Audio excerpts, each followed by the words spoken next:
प्यारे दोस्तों, कुछ कहानियाँ हमारे दिलों बहुत ही अधिक छू जाती हैं।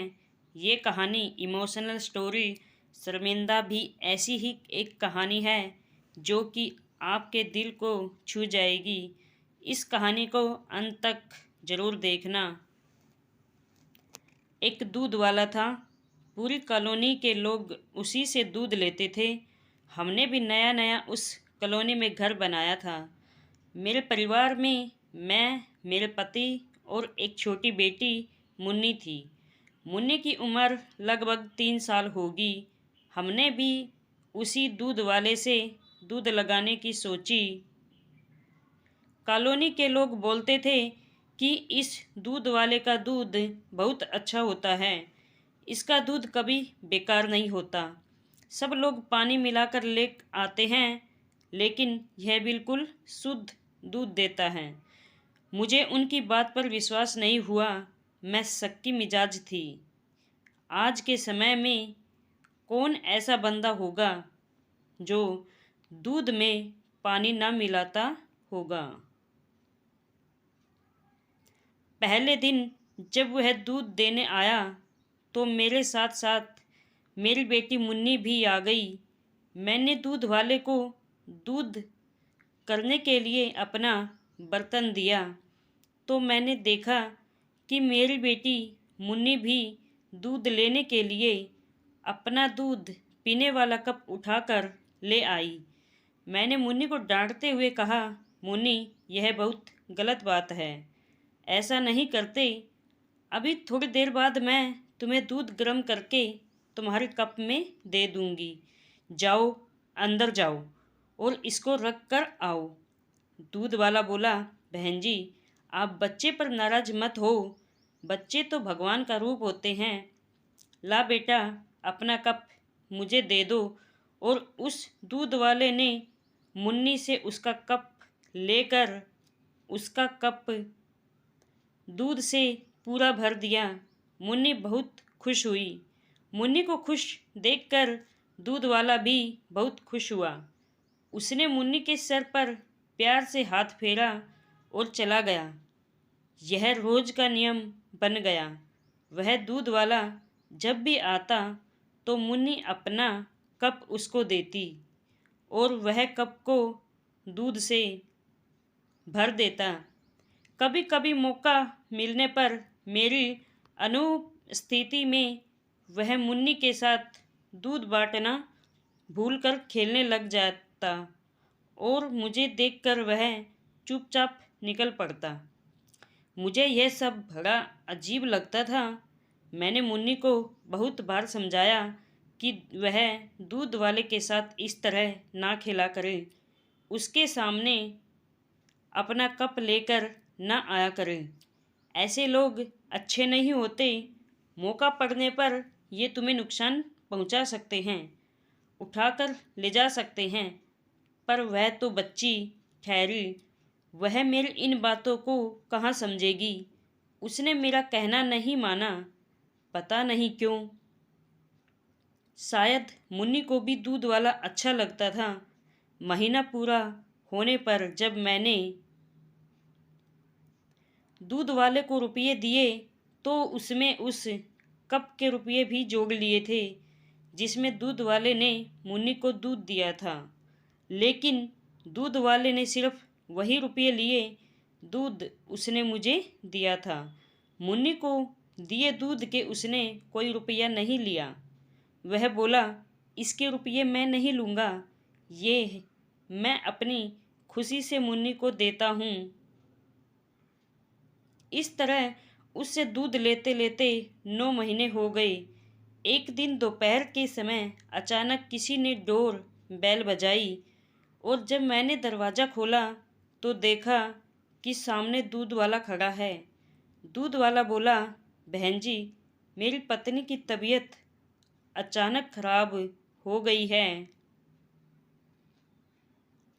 डॉक्टर को दिखाया है और जांचें करवाई तो पता चला कोई गंभीर बीमारी अंदर ही अंदर घाव कर रही थी।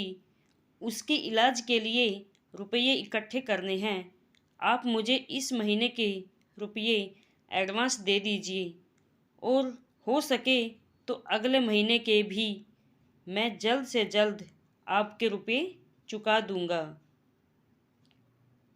या फिर दूध में ही वो रुपये कट जाएंगे।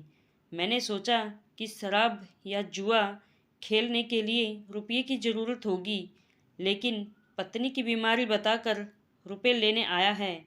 आजकल लोग मजबूरी गिनाकर रुपये ऐंठने का काम करते हैं। मैं बोली, अभी 2 दिन पहले ही तो आपका पूरा हिसाब किया है और अब आप 2 महीने के पैसे एडवांस मांगने आ गए। पत्नी की बीमारी का बहाना बनाकर रुपये लेना कोई आपसे सीखे। मेरे पास रुपये नहीं हैं।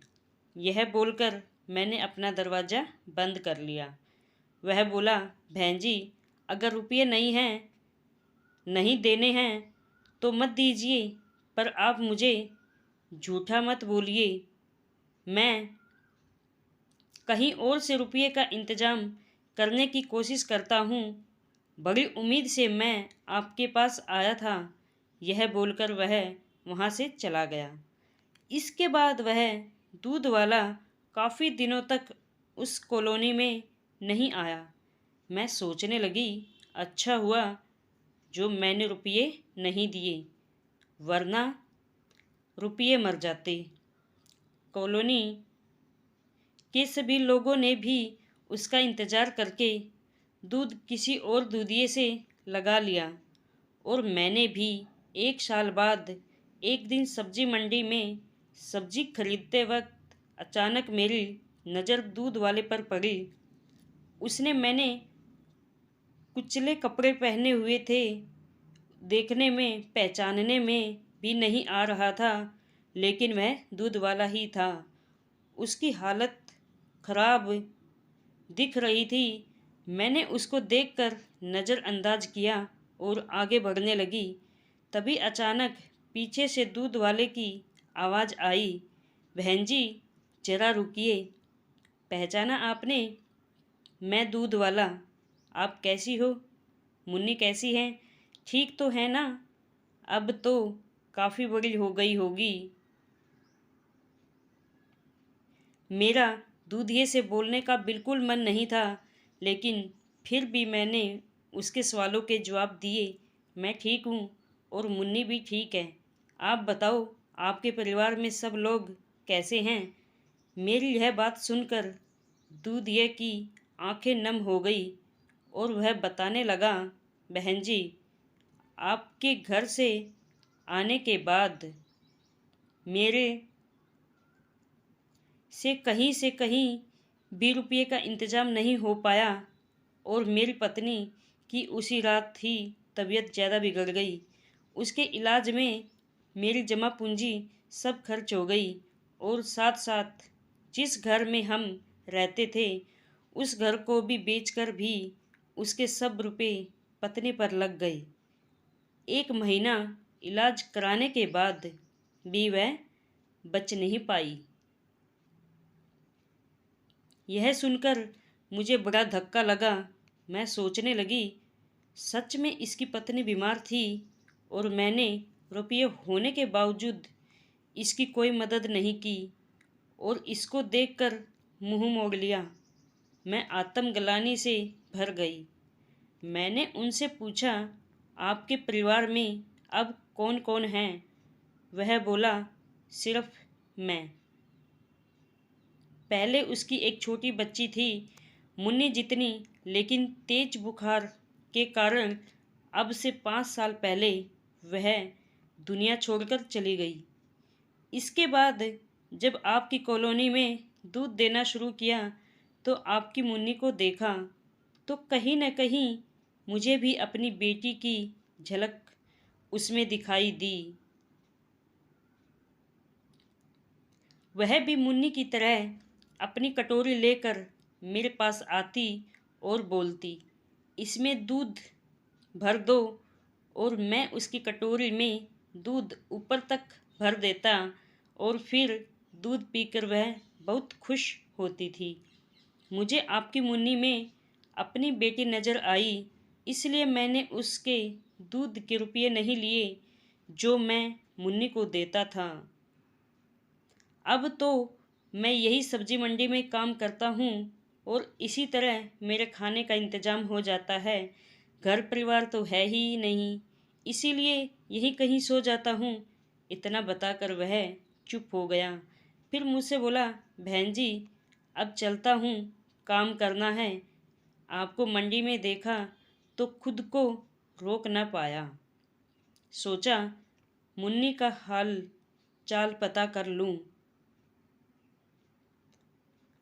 मुन्नी का ध्यान रखना। अच्छा, नमस्ते। यह कहकर वह चला गया और मैं वहीं खड़े खड़े मन में हजारों हजारों सवाल लिए आत्मग्लानि से भरी हुई उसको जाते हुए देखती रही।